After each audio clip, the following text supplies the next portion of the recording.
It's time now for our Focus report, which this Friday takes us to Sudan. Prior to 1997, the country's railways were then the largest network on the continent, and they transported millions of tons of goods and passengers every year. Over 5,000 kilometres of single rail, constructed in the 19th century under British colonial rule, they connected Khartoum to strategic ports and border towns. That was before 20 years of US sanctions that have crippled the railway system and left citizens struggling to find other affordable means of transportation. It's 8 o'clock in the morning at Khartoum's railway station, and the only train of the day is ready for departure.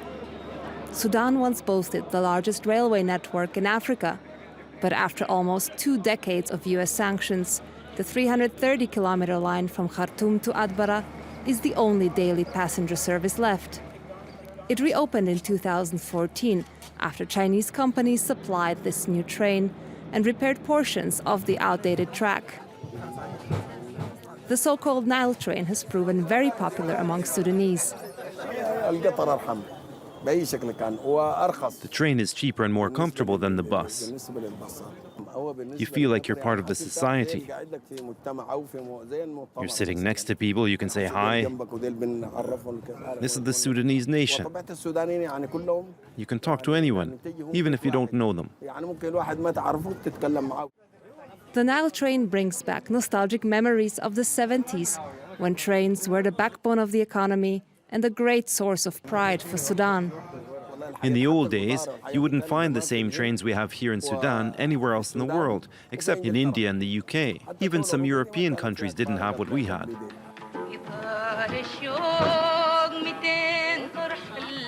But those days are long gone.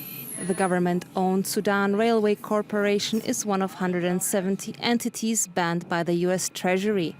The partnership with China has offered some respite from US sanctions, but many doubt it has the potential to restore the railway to its former glory.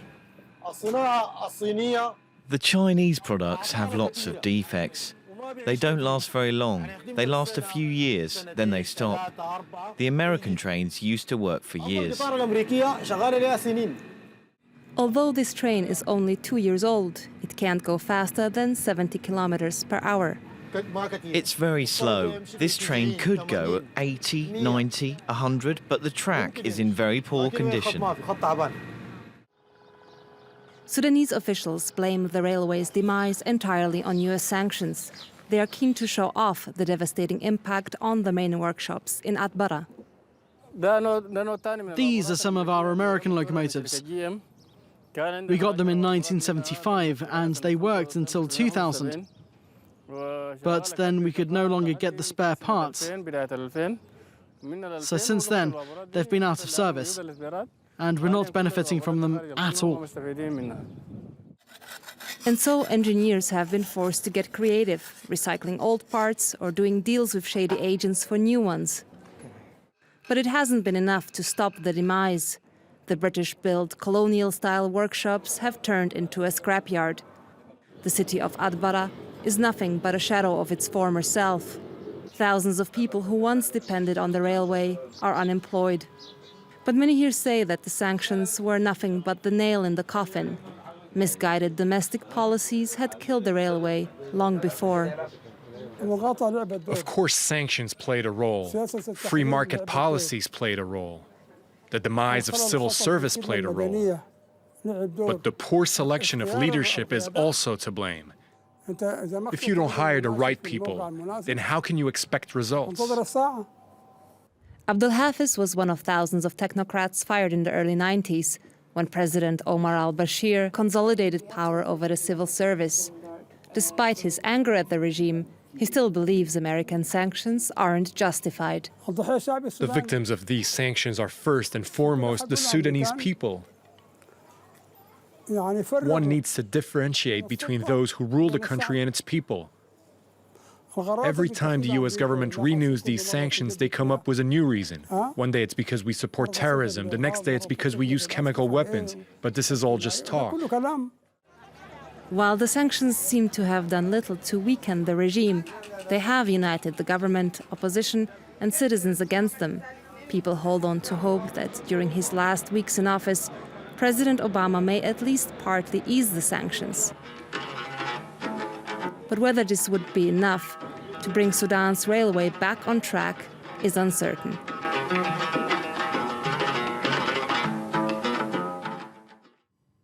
Well, for more on this, I'm joined by my guest. Clément Desailly is a researcher in political anthropology, and he joins us from Khartoum. Hello, thank you very much for being with us. Are the railways the only way Sudanese civilians are feeling the impact of US sanctions? Good afternoon. Of course not. The sanctions have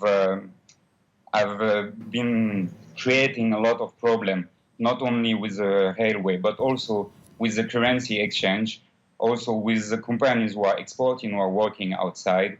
And all of that is creating a very important inflation of prices in the last years, since 2011 especially. And are these sanctions only counterproductive, or is there a sign they're also serving a purpose? Honestly, from the Sudan perspective, we cannot see any good perspective, because most part of the business owned by government people are still working with the Gulf countries. So it's not impacting people who are really supporting the regime. It's more impacting the people on the ground, on the grassroots of Sudan. And you mentioned that. Does Sudan have other allies who'll be willing to circumvent the US sanctions? I'm sorry, the connection is not very good. Can you repeat your question? I was asking you whether Sudan had other allies who'd be willing to circumvent those US sanctions. Since few years, Sudan is working a lot on diplomatic level to work closely with Saudi Arabia and some Gulf countries who are supporting more and more Sudan, investing a lot of money and helping them with the sanction. But also the Chinese government is willing to support Sudan against this embargo. But still, this is not followed by a lot of politics at the diplomatic level. And how likely do you think it is that the Obama administration will address this issue before it ends its mandate? I'm sorry, still not hearing. I'm asking you whether you think the Obama administration will address this issue before it leaves power.